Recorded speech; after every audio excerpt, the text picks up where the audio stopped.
नगर जिल्ह्यातील एक ज्येष्ठ नेते, त्याचप्रमाणे राहुरी मतदारसंघाचे आमदार, अहिल्यानगर जिल्हा सहकारी बँकेचे चेअरमन, माझे मार्गदर्शक शिवाजीराव कर्डिले साहेब यांचं दुःखद निधन आज झालेलं आहे.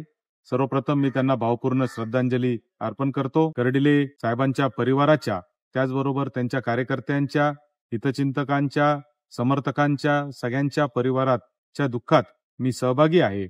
मी व माझा परिवार सहभागी आहे. खरं तर कर्डिले साहेबांचा आणि माझा गेल्या 20-25 वर्षापासूनचा अत्यंत जवळचा असा ऋणानुबंध आहे. कर्डिले साहेबांनी मला कायमच वेगवेगळ्या टप्प्यावर आयुष्याचे मार्गदर्शन केलं. जिल्हा परिषदेमध्ये काम करत असताना जिल्हा परिषदेच्या अध्यक्षपदाच्या निवडणुकीत त्यांनी केलेल्या रणनीती, व्यूहरचना या तर माझ्यासाठी एक अभ्यासाचा विषय खऱ्या अर्थाने होता. आणि कायम पदोपदी ते मार्गदर्शन करायचे, हसतमुख राहायचे, कायम लोकांमध्ये राहणं त्यांना पसंत होतं. असा दिलदार माणूस म्हणजे खरं तर कर्डिले साहेब. मी साहेबांना कायम गमतीने म्हणायचो का ते नगरच्या राजकारणामधले जादूगार आहे.